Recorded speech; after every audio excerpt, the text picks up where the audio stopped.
Hello and greetings from Colorado Springs. My name is Lance Kohler and I'm the broker owner of the Cornerstone Real Estate Team. Today I'd like to talk about a question we get asked often, which is a better investment, single family rental property or a multifamily rental property? There are big fans and proponents on both sides of that question.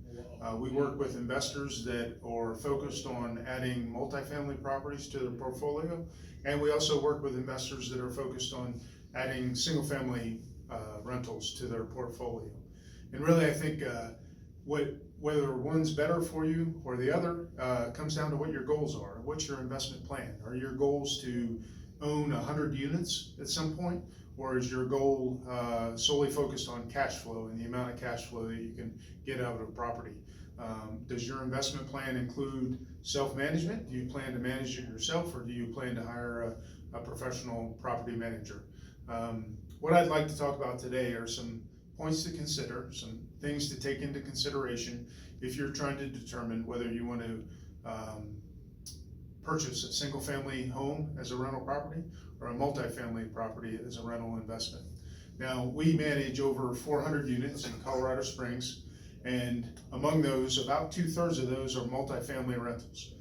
So 1/3 is single family rentals. So we have some experience on both sides of the coin. The first consideration for you is scale. Like I said, this kind of ties back to your investment plan or your goals. Is your goal to add one rental property a year for the next 10 years? Then a single family home as an investment property may be of interest to you. If your goal is to own 150 rental units in the next 10 years, you probably want to look at a multifamily investment. The second piece is management. So management for a single family home versus a multifamily property are quite a bit different. So in a single family home, if you live nearby, you could potentially manage that fairly easily yourself. Single family home has typically one tenant, one family, or one group of tenants living in the property. And so you have one person or one individual to deal with. You may have some maintenance issues that you correspond back and forth with them, but again, it's simpler.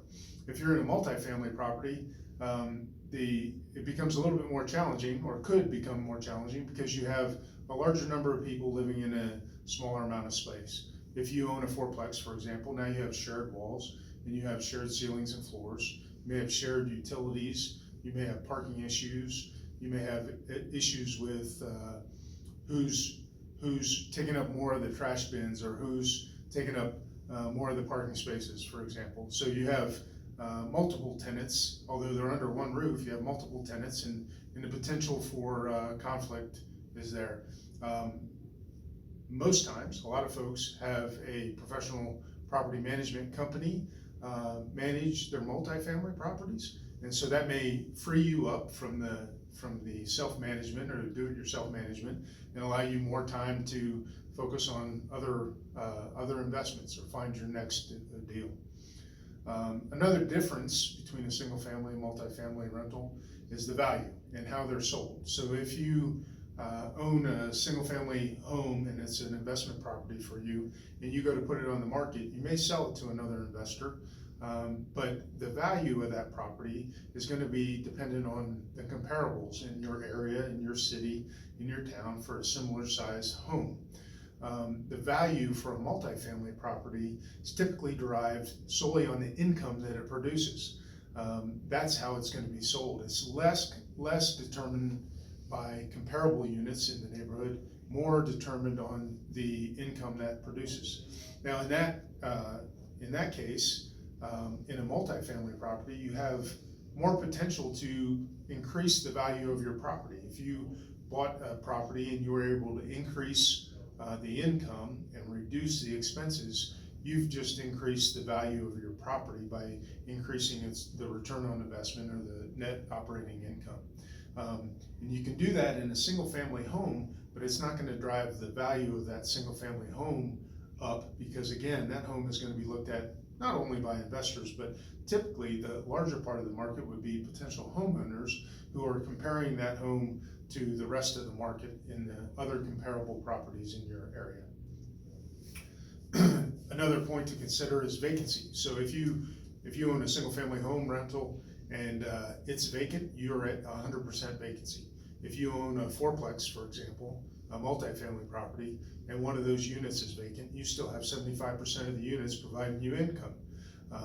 Another thought in reference to vacancy is if you take a 4-year period on your single family home and you do 2-year leases, you've only turned over that property once. So one really potential for vacancy. In that multifamily property, tenants in a multifamily property are typically more transitional.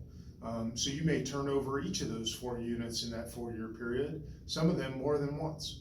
Something else to consider. Another topic is cost.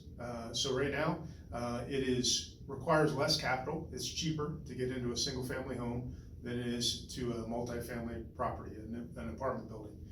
So you may want to consider that, which is a better use of your capital. In inventory, so across the United States, there are something like 5 million available single family homes for sale. And that's probably fairly consistent depending on the time of year.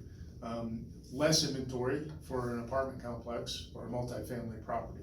So that's something else you may want to consider. I hope this information was of value to you.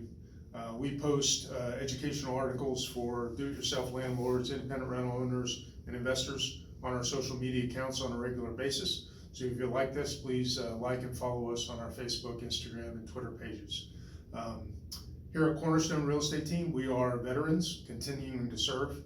We have 6 former active duty soldiers, former retirees on our staff with over 125 years of combined service to our country. Let us know how we can serve you. Thanks, have a great day.